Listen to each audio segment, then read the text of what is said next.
Let's get you a breaking update with regards to the ATF or the airline turbine fuel when it comes to the impact that has now been looked upon with the blockade of the Strait of Hormuz. The ministry is now expected to discuss fuel surcharge increase by airlines.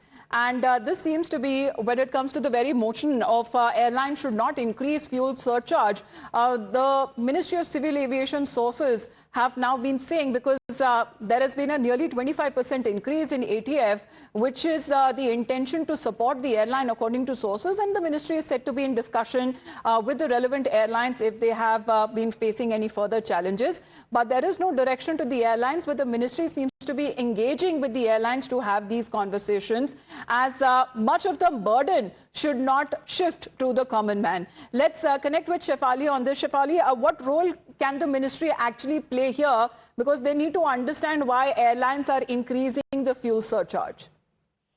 Right. What we are learning is that ministry is not happy with the airline's decision of increasing the fuel surcharge. Even that they were thinking that after this 25% increase in ATF, which could have been more than 100% with ministry's intervention, this time maybe airlines will actually pull back the fuel surcharge, as it was also said in the interministerial meeting by the Joint Secretary Asangba Chuba, saying that airlines should recalibrate.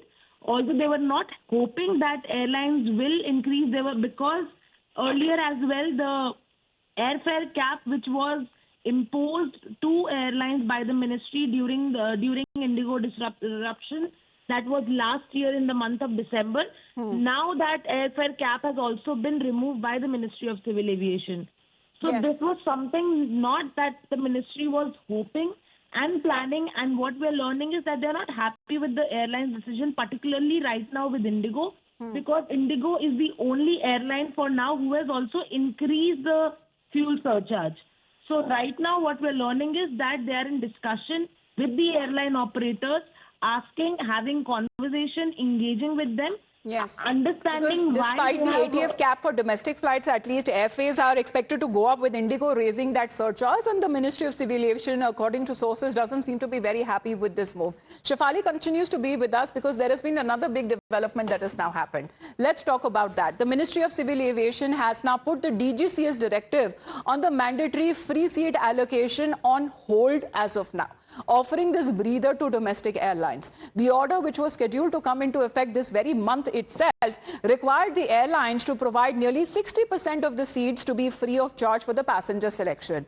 However, this move has also now been kept in abeyance until further notice. Let's get you a basic understanding there, because it was expected to provide relief when it comes to the passengers there. However, this very directive has now been put on hold, and relief is now coming in the way for the airlines in particular. So what is now being said? Aviation Ministry putting on hold after nearly 60% of the free seat rule, and that has now been suspended for now. And this move has been made after Federation of Indian Airlines have raised the concerns. And this move after the Federation, that what we are looking at, they had cited operational and also commercial implications, and especially during the time of the West Asia war, where the DGCA has now directed to offer 60% of the seats free for the selection. It should be up to the passengers to decide. However, the government has stepped in and has suspended this rule temporarily. The rule is not cancelled, so that is also important. It is just under review, and this review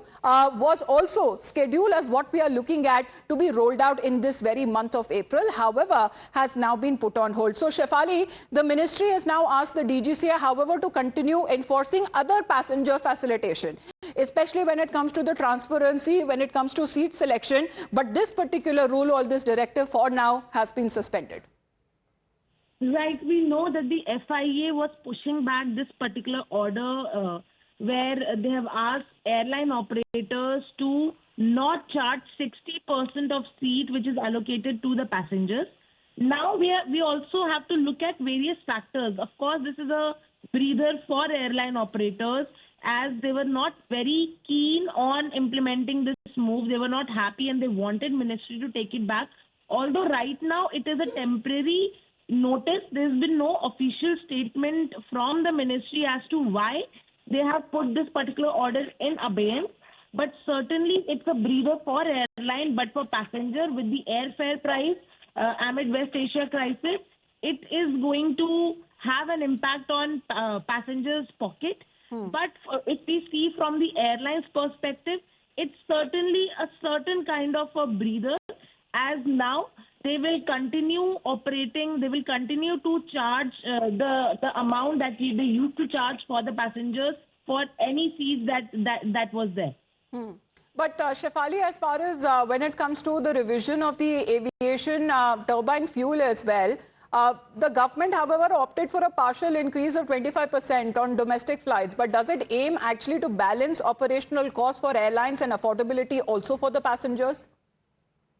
Right. So we know that the ATF prices, that the 25% which they have increased is just for the domestic operations. If we look at overall, what we understand is that the airlines will continue to pay the amount, the more than 100% increase in ATF for the international routes. So certainly for domestic, there is not one factor for which, even if the airlines are going to increase the fuel surcharge or not increase the fuel surcharge, they still are going to increase the base fare. Yes. Be it for the metro routes, for other routes. But we have seen that as far as fuel surcharge by Indigo that has been announced, the airline itself has now thanked the government for its timely intervention, which helped mitigate a sharper rise in domestic travel cost as well. Shefali, for the moment, appreciate you joining us here on the broadcast. All right, with that, it's a wrap on this edition of the Morning News. We'll be joining you on the other side of a very short break with Times Now Live.